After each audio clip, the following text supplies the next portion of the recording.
Olá, amigos da TV Justiça. Começa agora mais uma edição do Direito Sem Fronteiras. O tema abordado hoje é a situação da França em relação aos ataques terroristas. Em menos de 2 anos, mais de 230 pessoas morreram e pelo menos 300 ficaram feridas no país, vítimas de todos os tipos de ataques. Armas de fogo, bombas e até atropelamento em massa. Os convidados para discutir o tema no programa de hoje são Alice Rocha, professora e doutora em Direito Internacional Público, e George Felipe de Lima Dantas, consultor em Segurança Pública.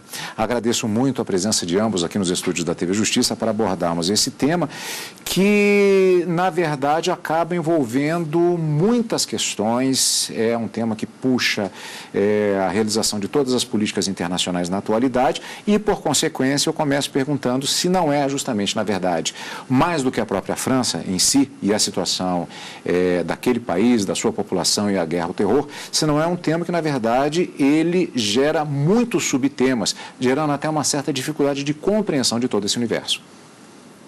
Certamente. É um tema que hoje tem uma amplitude geográfica que corresponde à amplitude da atuação do próprio terrorismo e a cronologia que compreende a ocorrência de eventos de atentados terroristas remonta, inclusive, a fases anteriores à história moderna.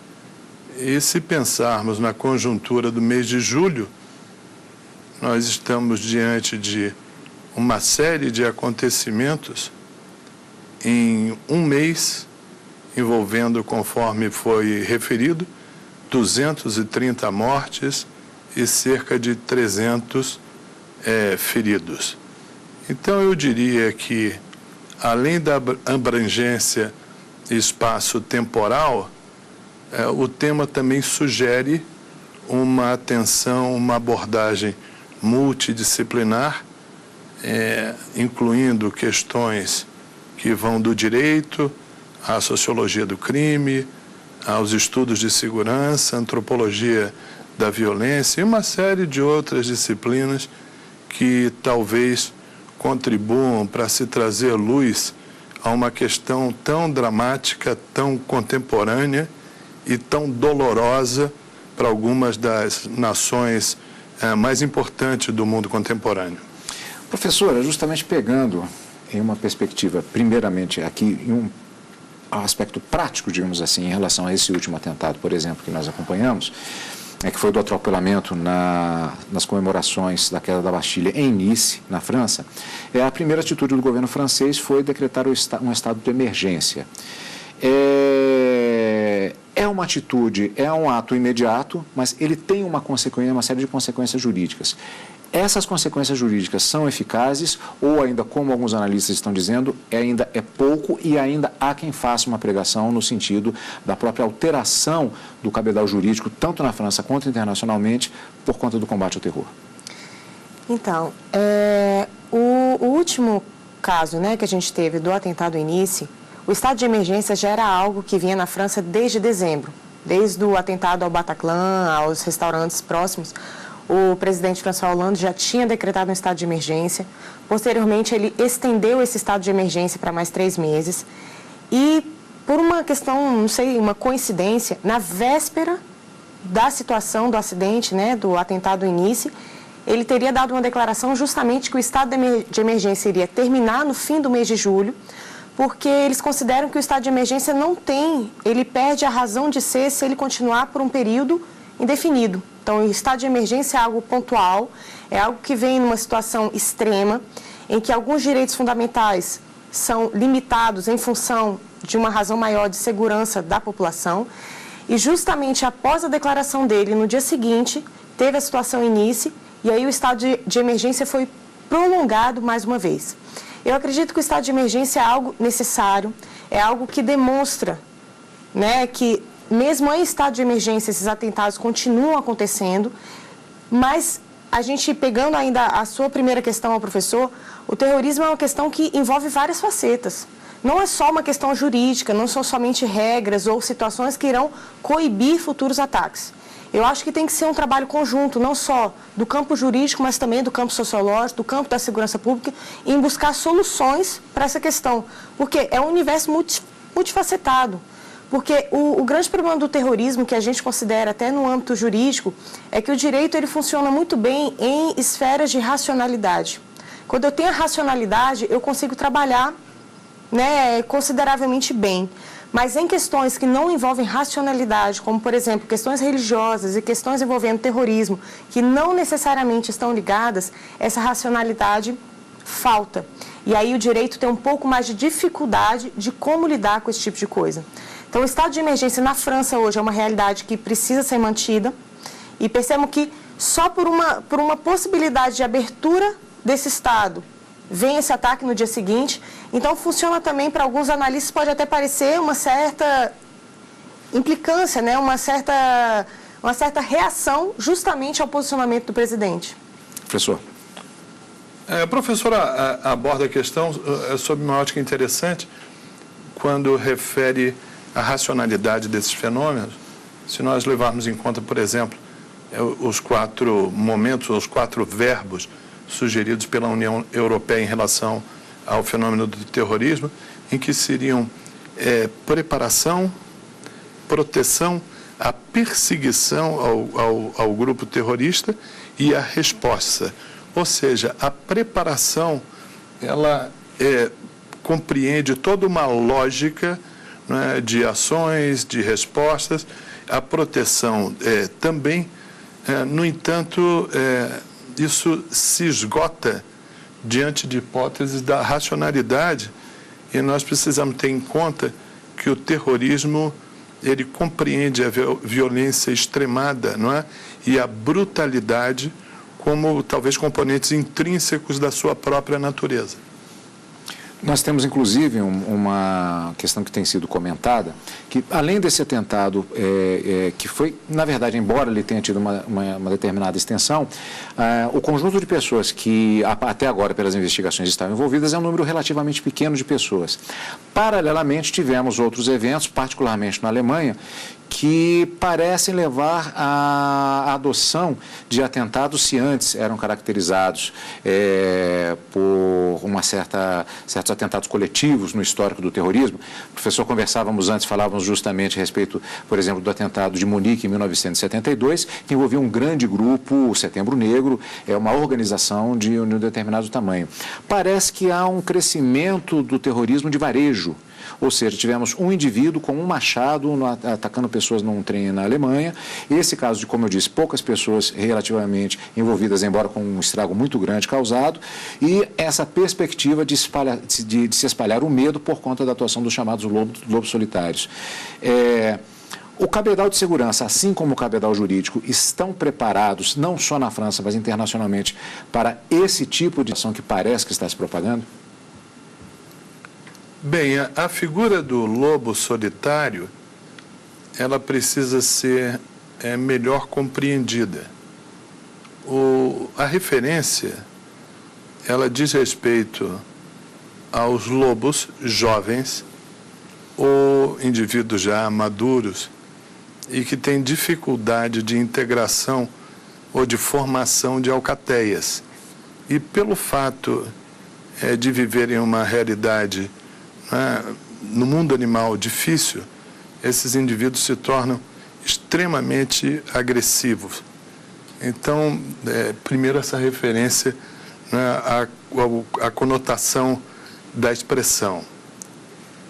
Se nós transpomos essa figura e utilizamos a metáfora do lobo solitário para indivíduos humanos, se entende que determinadas personalidades, e interessante que, ao contrário do que alguns querem fazer verdade, o lobo solitário do terrorismo, ele não necessariamente é um psicopata ou um sociopata, e não necessariamente são tão solitários.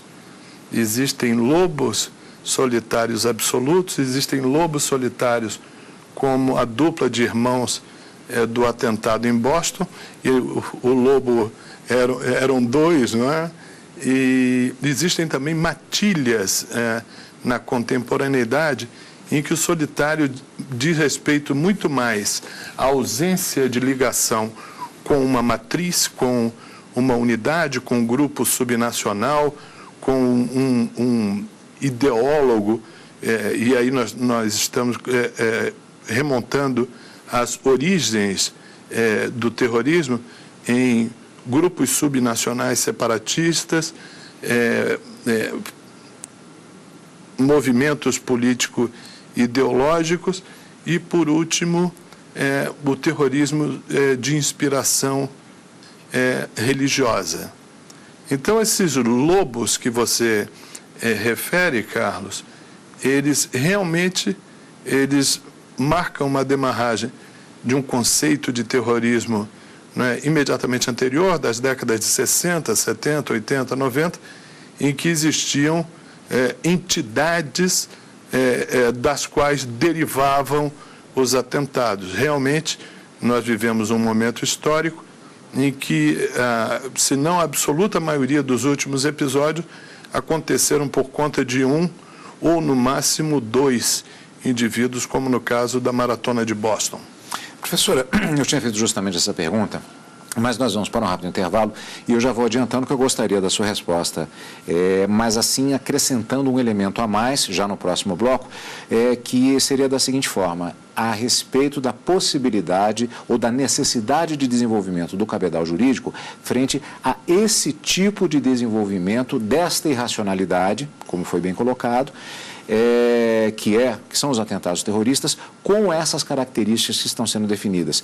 O que é possível se visualizar, a necessidade, a demanda que se cria do ponto de vista do cabedal jurídico para o combate ao terror, não apenas na França, especificamente, mas em todo o mundo. Eu vou pedir só um instante, porque o Direito Sem Fronteiras faz agora uma breve pausa. Nós voltamos daqui a pouquinho, logo depois do intervalo.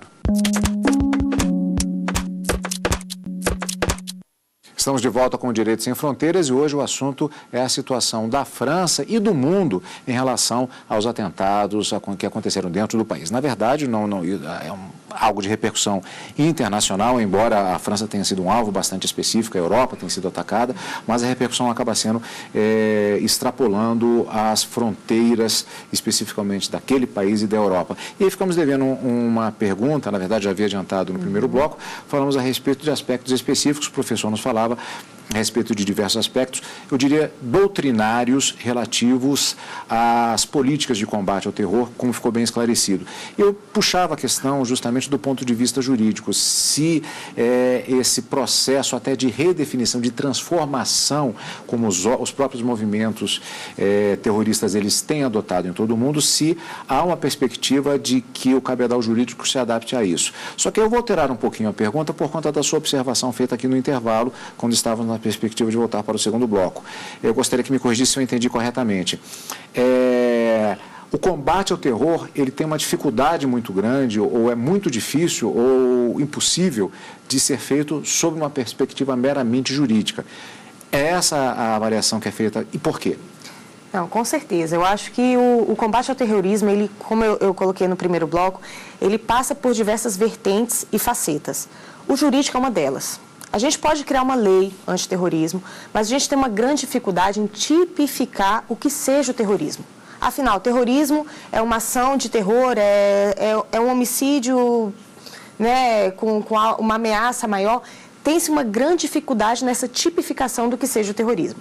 A gente pode até criar um arcabouço jurídico para regras antiterror e tudo, mas eu não acho que isso vai criar uma limitação a um ataque terrorista que é iminente. Eu não acho que isso vai cercear o poder de ataque desse terrorista, que não são pessoas que... Uma coisa que é bastante interessante que a gente analisa no caso francês, os últimos atentados, os últimos 10 atentados, né, que a gente assistiu desde o ano passado, quando você analisa a figura do terrorista, eles têm mais ou menos o mesmo estereótipo. São pessoas com uma formação social um pouco prejudicada, pessoas que não foram muito bem do ponto de vista educacional, do ponto de vista acadêmico, profissional. São pessoas que se sentem à margem da sociedade, são pessoas que têm essa perspectiva um pouco, né, de conflito social.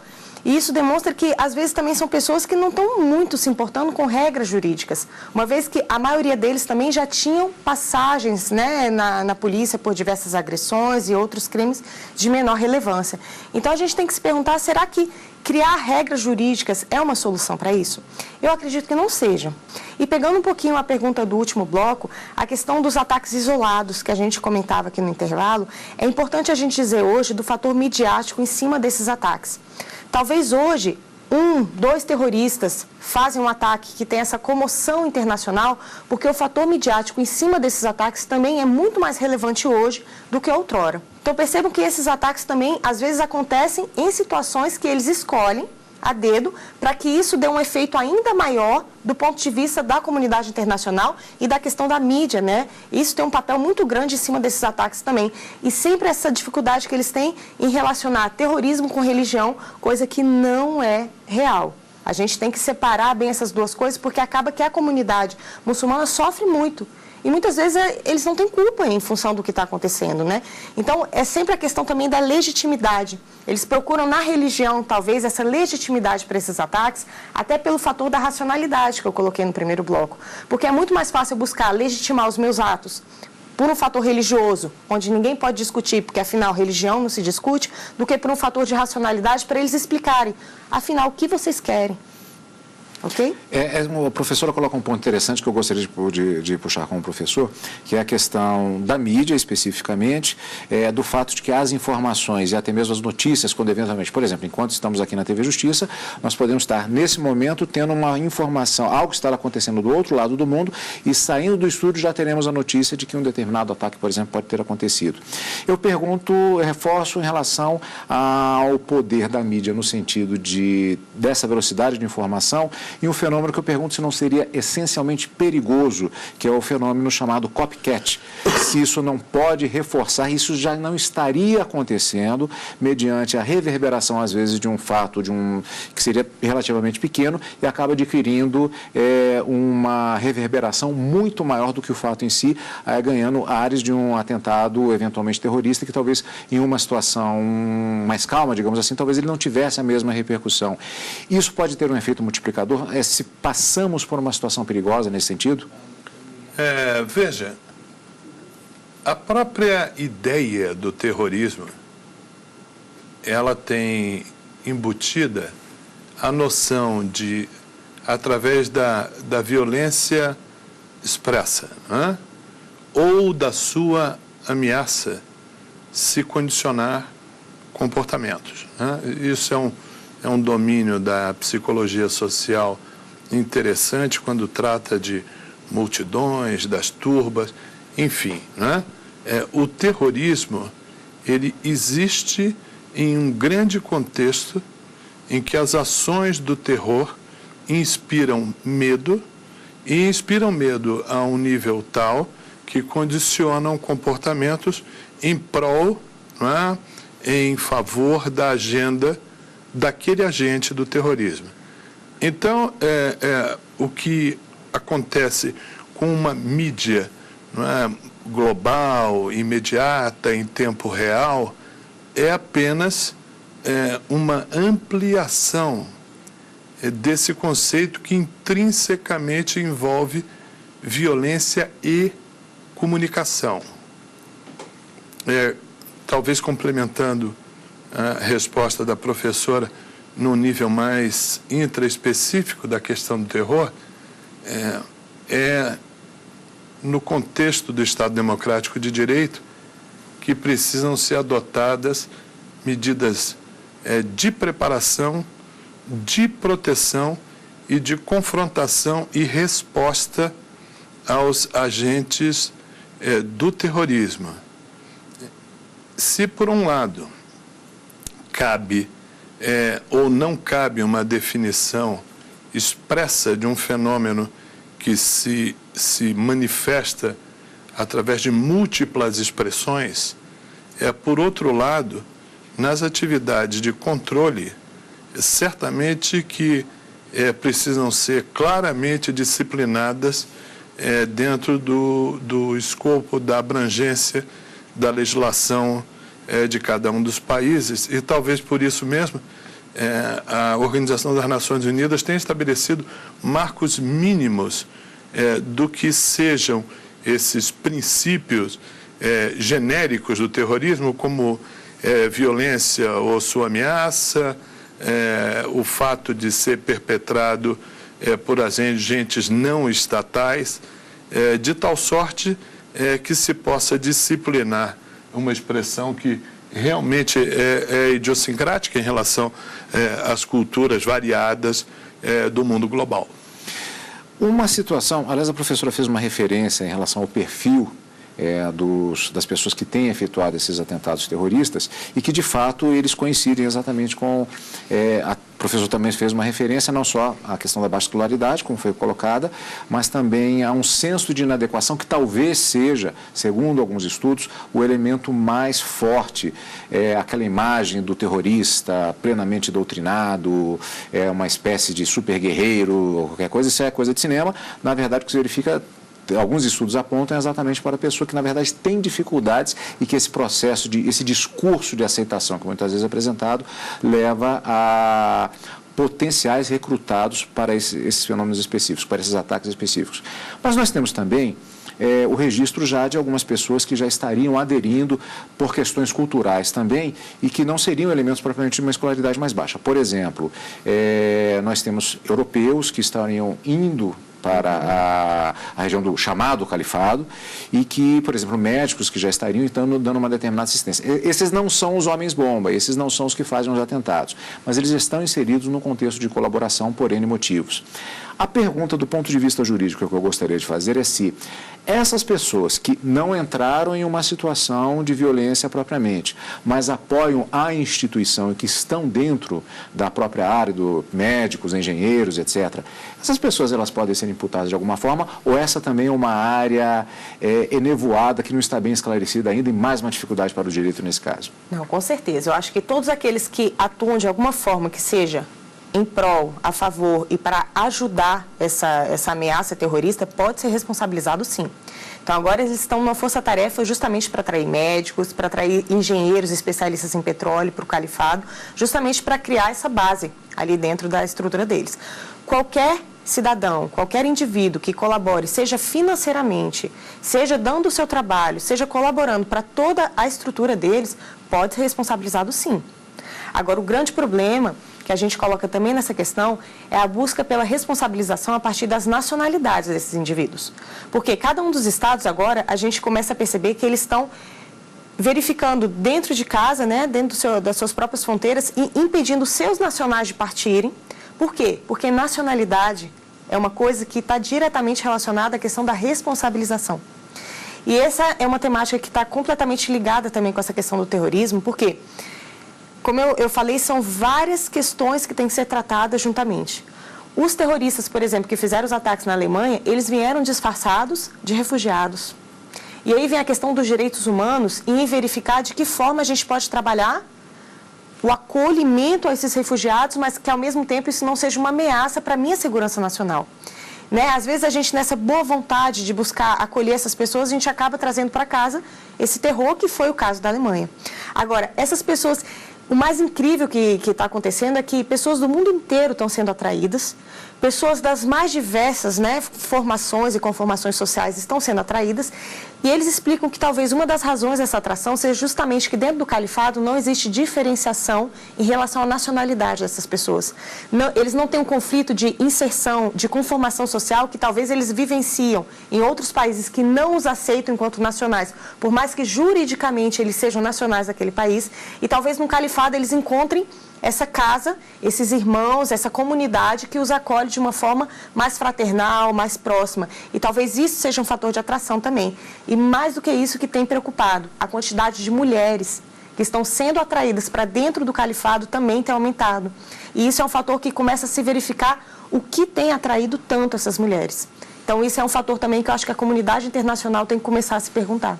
Olha, infelizmente o nosso tempo está esgotado, tem muitas perguntas que eu gostaria de fazer, muitos aspectos, aliás, como dissemos no início do programa, é um tema que gera múltiplos subtemas, e isso dá, na verdade, tem diversas pautas já que já podem ser desenvolvidas a partir daqui, mas infelizmente o nosso tempo está esgotado, o Direito Sem Fronteiras, portanto, vai ficando por aqui. Conversamos sobre os ataques terroristas na França, repercussões no mundo, em seus diversos aspectos, alguns deles pelo menos, e por isso eu agradeço a Alice Rocha, professora e doutora em Direito Internacional Público, e a Jorge Felipe de Lima Dantas, consultor em segurança pública. Muito obrigado pela presença de ambos aqui nos estúdios da TV Justiça. E você, amigo da TV Justiça, acesse o nosso site para mais informações sobre este e outros programas, tvjustiça.jus.br. Até a próxima semana.